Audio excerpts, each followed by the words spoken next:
notamment n'a pas compris l'investigation qu'on avait fait la dernière fois, qui a interpellé le maire et le maire est descendu sur place. Ouais. Alors, mais Régis, quand même, c'est pas une situation qui soit singulière à Port-Gentil. C'est tout le Gabon qui en souffre. Comment expliquer que les agents de la mairie à qui on a confié une responsabilité de distribuer les bourses au nouveau marché se donnent le plaisir, parce que nous avons assez traité ce sujet sur ce plateau, surtout dans la mesure où on retrouvait des commerçants qui ont pratiquement trimé dans ce marché pendant plus de 30 ans, avec tout ce que cela comportait comme difficulté. Mais aujourd'hui que le cadre a un tout petit peu été réhabilité, c'est aux autres qu'on attribue des bourses, au détriment de ces personnes-là qui ont supporté la situation délabrée de ce marché. Bon, mais lorsqu'on comprend que les agents municipaux se retrouvent à minuit au marché pour attribuer des bourses à d'autres personnes, vraiment, quel est le premier sentiment que Régis Massiba, puisqu'on sait que c'est des questions que vous aussi vous analysez du côté de Libreville? Absolument, mais vous savez, je vais peut-être vous décevoir, parce que moi je suis un légaliste. Et pour moi, la mairie, c'est quand même une institution à respecter, une institution qui a des règles. Si on a décidé que pour acquérir un box ou une étale ou je sais pas, une place au marché, il faut payer quelque chose, il faut que l'on paye cette chose-là.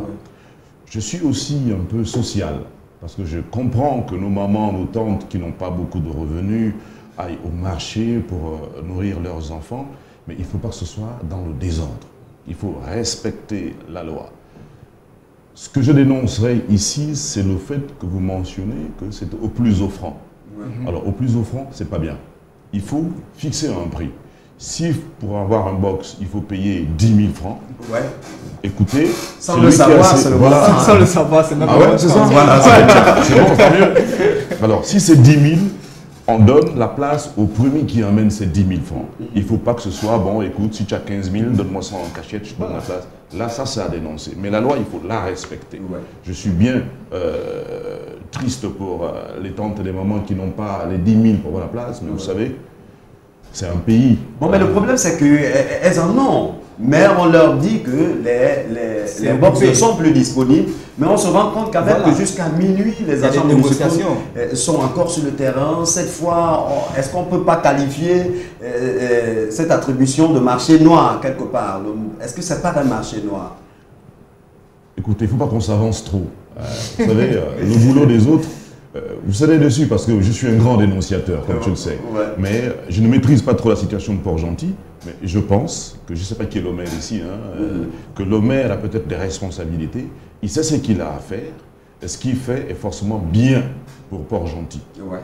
Évidemment, puisque lui, personnellement, il s'est déplacé sur le terrain pour essayer de régler cette situation que nous avons dénoncée sur ce plateau. Parce que nous, à Libreville, c'est quoi le problème? Il y a des mamans qui, par le fait qu'elles soient des femmes socialement moindres, qu'elles soient pauvres, n'ayant pas peur des mots, peuvent s'installer n'importe où, aux abords des routes, au feu de signalisation. Un endroit où il n'y a pas de marché, elles installent une table, elles vendent... Mais c'est à haut risque quand même, non seulement c'est risqué pour elles-mêmes, parce qu'une voiture qui perd son contrôle peut toutes les renverser. Deuxièmement, ce que nous mangeons, nous, il y a les pots d'échappement de voitures qui passent par là et qui pompent du carbone sur les aliments que nous, on achète. Il y a du poisson grillé qu'on mange tout de suite sans savoir où ça vient. C'est pas bien pour la santé des Gabonais et de tous ceux qui vivent dans notre pays. Donc il faut quand même que la mairie fasse un travail de sensibilisation sans les brutaliser pour faire comprendre à ces moments que ce que vous faites n'est pas bon. Il y a des espaces qui ont été emménagés pour vous. Donc les marchés sont disponibles. Venez. Si c'est cher pour certaines personnes, on va voir le maire. Mon fils, puisqu'en général ils sont mélangés, les maires. Mon fils, s'il te plaît, vraiment, nous on n'a pas 10 000, mais c'est avec ça qu'on nourrit tes petits frères. Trouve-nous un endroit où on peut vendre ce qu'on a à vendre sans problème. Ça, c'est la démarche que j'en entreprendrai. Mais il ne faut pas aller à la vindicte populaire, à se battre, insulter tout le monde parce qu'on veut vendre ses tomates à même le sol. Voilà, évidemment. Donc, on va tout simplement peut-être rappeler, pourquoi pas, encore, monsieur le maire, qui notamment nous écoute tous les soirs, que malgré sa descente sur ce terrain, il y a toujours un marché noir qui existe du côté du grand village. Parce que déjà à minuit, je ne pense pas que ça soit une heure adaptée pour employer un box à une maman d'un certain âge. Donc c'est assez compliqué. Alors Alex, le coup de gueule. Pour moi, c'est un coup de cœur. face... Ben, c'est surprenant quand même, hein. C'est surprenant. On veut dénoncer pour... on a coutume de dire, Régis également, il dit par moment que ce qui est bien est un acquis. Donc on n'a plus trop besoin d'en parler. Bon, je voudrais m'adresser aux enseignants qui ont repris les chemins des classes, malgré le fait qu'elles n'ont pas reçu de bons de caisse. Ceux-là n'ont pas reçu. J'étais au cours primaire Hambourg et Avaro. Elles n'ont pas reçu de bons de caisse. Honneur et fidélité. Voilà, et elles sont là, elles pensent à l'avenir de notre pays, à cette jeunesse qui est vraiment sacrée. Alors je voudrais leur dire merci et que le Tout-Puissant prenne soin d'elles, franchement. Bon, mais Régis, on a cru que le bon de caisse... la parole tout de suite, j'essaie. Parce qu'on a cru en fait que le bon de caisse était un coup dur ou alors un petit, comme certains l'ont qualifié, de bras de fer entre les pouvoirs publics et les membres de la dynamique unitaire. Mais quand même, est-ce qu'ici on peut qualifier cette reprise des cours, bien qu'on n'ait pas reçu son salaire, comme une prise de conscience personnelle et surtout une valorisation du patriotisme? Non seulement c'est une prise de conscience, et même une réalisation comme vous dites, mais c'est surtout, comme disait la dame Alex, c'est vraiment un coup de cœur. Je suis touché par cette marque de sympathie. Je suis touché par cet honneur, cet orgueil même national qu'entreprennent les fonctionnaires ou les enseignants. Nous savons tous que ces gens sont les moins bien lotis dans la fonction publique gabonaise. Il ne faut pas qu'on fasse de la langue de bois ici. Ce sont des gens qui souffrent. Moi-même qui vous parle, j'ai une formation de professeur d'anglais. Et quelques années avant de devenir professeur, j'ai arrêté mes études, je suis rentré dans la communication. Dieu merci, je ne le regrette pas. Et quand je compare le train de vie que je puis avoir avec celui de mes collègues de fac qui sont devenus professeurs d'anglais, je dis merci Seigneur de m'avoir épargné de cela. Parce qu'ils souffrent. Ils souffrent. C'est eux qui nous donnent l'éducation. C'est eux qui nous apprennent la vie. C'est eux qui nous donnent les rudiments. Alors à ceux-là, il faut vraiment considérer leur travail et les mettre à la place qu'ils méritent. C'est pourquoi je dis, vraiment, malgré les problèmes qu'ils ont eus, j'aurais compris qu'ils continuent leur grève. Parce que je comprends, ils ont raison. Mais le fait qu'ils mettent tout ça de côté, penser à nos enfants, à l'avenir de ce pays, vraiment c'est à applaudir. Mais voilà, on doit le faire, c'est important. En même temps, il faut dire justement à ces pouvoirs publics, parce qu'on les voit dans les rues pavanées en grosses voitures. Oui. On connaît le salaire de tout le monde dans ce pays. Oui. Il y a des gens qui ont des grosses voitures dans Libreville, dans Port-Gentil, dans Franceville, dans Moulin, et ainsi de suite. On connaît leur salaire. Comment ils font pour avoir ces voitures? Où est-ce qu'ils trouvent l'argent pour cela? On sait bien que dans ce pays, il n'y a pas de grands investisseurs. Je ne connais pas une grosse société privée au Gabon où on peut dire, moi je suis milliardaire parce que j'ai ma société qui existe quelque part à Port-Gentil. Où est-ce qu'ils trouvent l'argent? C'est l'argent de l'État qu'ils volent. Alors s'ils le volent, ils ne sont pas inquiétés. Alors qu'ils fassent quand même un petit effort pour ceux qui font en sorte que leurs enfants aillent à l'école, même si ils ne sont pas inquiétés, leurs enfants sont à l'étranger. Voilà. Merci infiniment, Régis. Donc c'était un coup de cœur. Voilà, c'est assez important. Original. Voilà, très original. Alors, mais je pense qu'il s'agit de moi maintenant. Voilà. Donc le coup de cœur, il est assez triste. Hein? Donc il faisait pratiquement 15 heures. Je prenais un café quelque part et puis un jeune homme m'a interpellé. Un jeune homme, il m'a interpellé, il m'a dit, s'il vous plaît, monsieur Pablo, je voudrais bien vous faire part d'une situation. Je lui ai dit, bon, ok, je vous écoute. La situation, il s'agit de quoi? C'est un jeune homme, il me dit, c'était non loin de la brigade de l'océan, il me dit, grand frère, je suis à la brigade de l'océan parce que j'ai été interpellé par les forces de sécurité. Je lui demande, c'est quoi le motif? Il me dit, en principe, j'entretenais une relation avec une demoiselle de 23 ans, résidente à Tiengue, à Poitiers, et une demoiselle qui m'aurait donné volontaire, qui m'aurait contaminé volontairement du VIH-Sida. Ah non. Voilà, du VIH-Sida. Et puis lorsque j'ai appris que j'étais contaminé, pris de colère, je suis allé faire un désordre dans sa maison. Sa maman m'a porté plainte parce qu'elle estime qu'il y avait 300 000 francs dans sa chambre lorsque je faisais du désordre. Bon, et puis je lui ai demandé, comment est-ce que tu as su que c'est elle qui t'a contaminé avec ton VIH-Sida? Il m'explique qu'il faisait ses 100 parts avec sa petite amie, comme tout jeune, du côté du printemps. Et puis c'est l'ex-petite amie de cette dernière qui traverse la route de l'autre côté et bondit sur la dame en question et la somme des coups en disant « Tu es assez méchante, tu m'as déjà pourri la vie et puis ce jeune garçon, tu veux également lui pourrir la sienne. » Donc vraiment, il a donc dit au petit « Jeune homme, fais l'effort de faire ton test de VIH dans les 24 heures qui suivent parce que où je suis, je vis avec le VIH-Sida et c'est cette demoiselle et tu me l'as donné. » Alors le garçon allait faire son test le lendemain et le test qui est ressorti positif.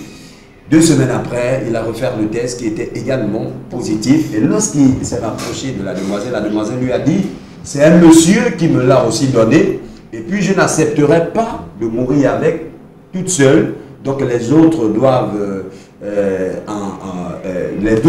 payer le prix. » La demoiselle vraiment touchée par cette situation, j'ai décidé d'en parler aujourd'hui. Elle s'appelle, on l'appelle communément de ce côté, elle la mariée. Voilà, la mariée. Donc ça donne l'impression que c'est la mariée de tout le monde. Régis, qu'on trouve un tout petit peu très scandalisé. Ah bah oui, je suis outré. Je suis totalement outré. De toutes les façons, il sera notre invité demain, le jeune garçon. C'est même scandaleux. C'est pas normal. C'est pas normal. La jeune dame, j'espère qu'elle savait son statut avant de le faire. Bien sûr, bien sûr. Si j'espère qu'elle le savait, c'est qu'elle est cruelle. Elle est condamnable. Je pense que à l'Assemblée nationale, en ce moment, on est en train de plancher dessus pour trouver une loi qui condamne ceux qui contaminent volontairement les autres. Mais il y a des personnes qui ont déjà été condamnées. On se souvient d'un monsieur promoteur d'un bistrot du côté de Mouila qui a été condamné, et une condamnation qui a même fait la une du quotidien d'information générale. C'est pas confirmé. Bien que la loi ne soit pas là, mais les personnes courageuses... C'est un policier. On va le condamner peut-être pour autre chose que cela. Parce qu'au Gabon, il n'y a aucune loi qui condamne ceux qui transmettent volontairement le VIH. Encore que là, c'est difficile. Il faut prouver qu'il l'a fait volontairement. Ouais. Parce que pour le faire volontairement, il faut être au courant de son statut sérologique. Évidemment. Pour être au courant de son statut sérologique, il faut avoir fait justement un test. Alors, si je n'ai pas de test, comment voulez-vous que je sache que j'ai le sida? Voilà. Donc, celui qui me scandalise plus, c'est le jeune homme. Enfin, c'est le jeune homme qui dit que maintenant, désormais, je vais aussi rendre... Non, c'est la dame. Voilà, la jeune dame voilà, qui elle est 100 fois plus condamnable parce qu'elle elle est consciente de son statut, elle veut décimer toute la population. Ça, c'est pas bien. Sincèrement, c'est un coup du sort. Ça aurait pu tomber sur moi, sur toi, sur elle, sur n'importe qui. C'est sur elle, malheureusement, c'est son sort, mais ce n'est pas une raison pour contaminer tout le monde. Dans la mesure où on sait que désormais, on peut, il faut le dire aussi, vivre avec ce virus. Il suffit de respecter certaines règles strictement et on peut vivre 100 ans. Magic Johnson, que vous connaissez, il a été contaminé depuis les années 90. Ça fait 20 ans aujourd'hui que ce monsieur est toujours en bonne santé parce qu'il respecte certaines choses. Le sida n'est plus une fatalité. Ça ne veut pas dire qu'il faut l'attraper. Ça ne veut pas dire qu'il faut oublier la capote. Mais contaminer les gens, ce n'est pas normal. Imaginez que c'était Ebola. Par exemple. Si c'était Ebola, mais quand on dit... voilà, évidemment. Alors, et ça, c'est une bonne nouvelle, comme ça je reste tranquille à Port-Gentil. Voilà, et surtout, faites très attention si on te dit qu'une demoiselle est appelée, la mariée. Je me retiens encore de donner son prénom exact. Il ne faut pas. Voilà, je me retiens parce que c'est pas normal. Bon, mais quand même, quelque part, c'est ce qu'on ne peut pas dire que nos pouvoirs publics dorment un tout petit peu quand on sait qu'à une époque, on avait quand même un taux de prévalence assez élevé, mais jusqu'aujourd'hui, rien n'est fait, toujours des projets. Il a baissé. Il a baissé. Oui, le taux de prévalence au Gabon a baissé considérablement grâce à l'action de l'ex-première dame dans le cadre de l'OCDAS, qui a fait en sorte que les Gabonais prennent conscience de la question et le taux a baissé considérablement.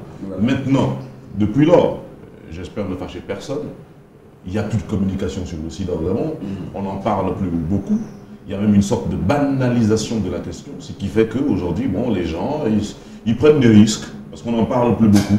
Il ne faut pas lâcher la pression, c'est bien que tu en parles, parce que je sais que tu es un leader d'opinion au Gabon, et à Port-Gentil en particulier. Donc il faut passer le message pour dire que le sida existe toujours. Il n'y a pas de vaccin, il n'y a pas de médicament, il y a seulement le médicament pour tranquilliser la chose. Pas pour guérir. Voilà. Évidemment, donc mon coup de gueule, quand même, peut-être, dites quelque chose. Bon, moi je suis... Faites aussi attention. Hein. Je suis vraiment sidérée, déjà en tant que femme, de savoir qu'une jeune fille comme moi... Elle est distributrice automatique. Donc, on l'appelait ainsi. Franchement, c'est vraiment désolant. Je vais rappeler les sœurs, les jeunes, de faire très attention à leur santé.